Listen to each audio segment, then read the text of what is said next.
हरे कृष्णा। तो एक बार एक शिष्य अपने गुरु के पास जाता है और गुरु से पूछता है कि गुरुदेव, मुझे इस भौतिक संसार का बहुमूल्य वस्तु जो है वो चाहिए, वो आप मुझे प्रदान कीजिए। तो गुरुदेव ने कहा कि इस संसार की जो बहुमूल्य वस्तु है वो मेरे पास तो नहीं है, लेकिन एक संत हैं, ब्रज में एक संत हैं जिनके पास वो वस्तु है और वो आपको दे सकते हैं। तो तुम क्या करो, उन संत के पास जाओ और उनसे निवेदन करो कि वो आपको उस बहुमूल्य वस्तु को दें। तो वो शिष्य जो है वो ब्रज में जाता है और वहाँ पर ब्रज में उनको मिलते हैं सनातन गोस्वामी। तो सनातन गोस्वामी जो हैं वो अपनी साधना में लगे हुए हैं। एक वृक्ष के नीचे बैठ के अपनी साधना कर रहे हैं, नाम जप कर रहे हैं। तो ये व्यक्ति जब उनके पास जाता है तो ये सोचता है कि ये तो एक संत है, साधु हैं, और ये जिस वेशभूषा में बैठे हैं, ये जिस स्थान पर बैठे हैं, ऐसे देख के तो नहीं लगता कि इनके पास वो बहुमूल्य वस्तु होगी, मगर गुरुदेव ने कहा है तो मैं पूछ लेता हूँ। तो वो जाते हैं और सनातन गोस्वामी से प्रार्थना करते हैं, उनको प्रणाम करते हैं।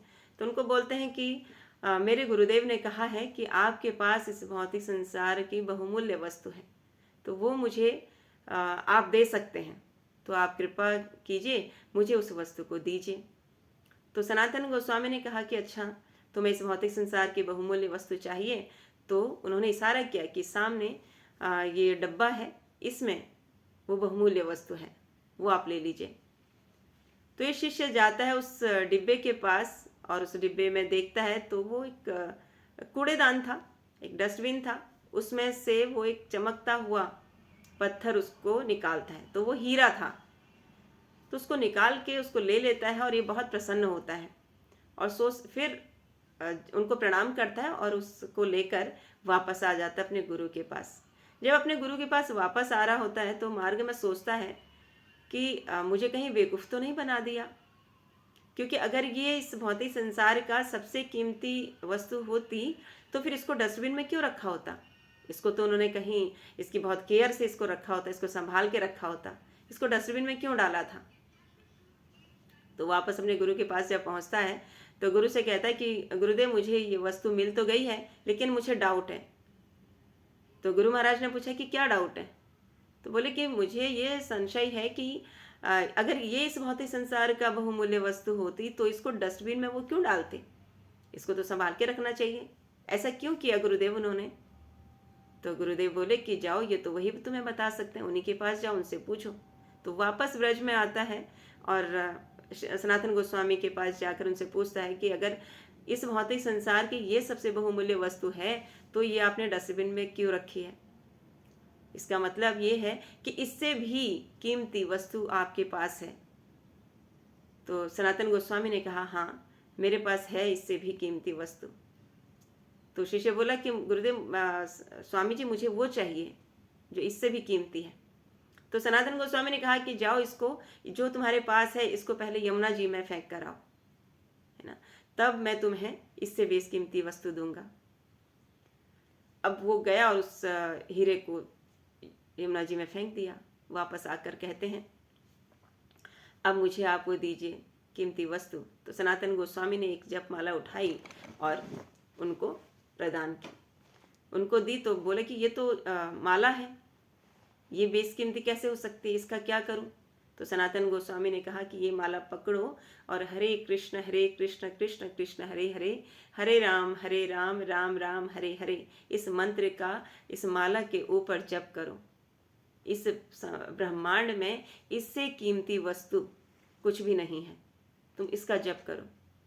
तो उसको लेकर जाते हैं और अपना उस नाम जप शुरू कर देते हैं। तो इस भौतिक संसार का सबसे कीमती वस्तु उसको मिला वो हीरा, लेकिन फिर वो दोबारा जब गया तो इस ब्रह्मांड का कीमती है ना, क्योंकि ये जो हरिनाम है ये इस भौतिक संसार का नहीं है, ये भगवान के गोलोक वृंदावन धाम से इसको भगवान लेकर आए हैं, ये साक्षात भगवान हैं। तो इसलिए इस नाम का जप करके हम इस भौतिक संसार से पार हो सकते हैं, इस भव सागर से पार हो सकते हैं। तो सनातन गोस्वामी ने वो जो हीरा था उसको फेंकने के लिए बोला और फिर उनको हरि नाम दिया। इससे ये शिक्षा प्राप्त होती है कि जब तक हम इस संसार की आसक्ति से दूर नहीं होंगे, इस संसार के आसक्ति से अनासक्त नहीं होंगे, तब तक हम भगवान का आश्रय नहीं ले सकते, तब तक हम भगवान की भक्ति में आसक्त नहीं हो सकते। तो इसलिए सबसे पहले जब हम भगवान से अटैचमेंट हमारी बढ़ेगी और इस भौतिक संसार से अटैचमेंट कम होगी, तब हम बढ़ सकते हैं आगे भक्ति में। तो इस हरिनाम के जप के माध्यम से ही हम भगवान को प्रसन्न कर सकते हैं, इस भवसागर को पार कर सकते हैं। तो ये ही हमें ये समझना है कि यही हरिनाम सबसे कीमती है ना। कितना भी धन संपदा हम जोड़ लें, ये कुछ काम की नहीं है। क्यों? क्योंकि ये काम कब तक आएगी? जब तक ये शरीर है, जब तक ये जीवन है, और ये जीवन नश्वर है, ये सब जानते हैं। और इस जीवन के साथ साथ जो ये सारी भौतिक संसार की वस्तुएं हम इकट्ठा करते हैं, एकत्रित करते हैं, वो भी नश्वर है। मृत्यु के समय जब हम इस भौतिक संसार से जाएंगे, तो हम मृत्यु के समय हमारे काम ये धन संपदा नहीं आएगी। ये सिर्फ और सिर्फ हरिनाम हमारे काम आने वाला है। इसी हरिनाम के जप से हम इस भवसागर को पार करेंगे। एकमात्र यही सहारा है।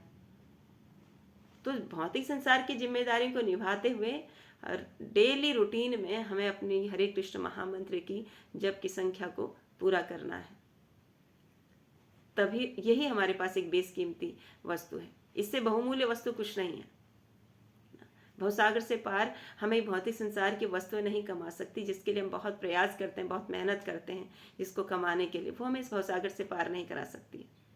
वो इसी जीवन तक काम आ सकता है। लेकिन जो ये जप है, जो भगवान का नाम है, ये नाम एक डोर की तरह है। इस नाम का जब हम आश्रय लेते हैं, उसका एक शोर पकड़ लेते हैं, तो ये हमें डायरेक्ट भगवान के चरणों में ले जाके रख देता है। तो आइए हम सब मिलकर प्रयास करते हैं हरे कृष्ण महामंत्र का जप करने। हरे कृष्णा।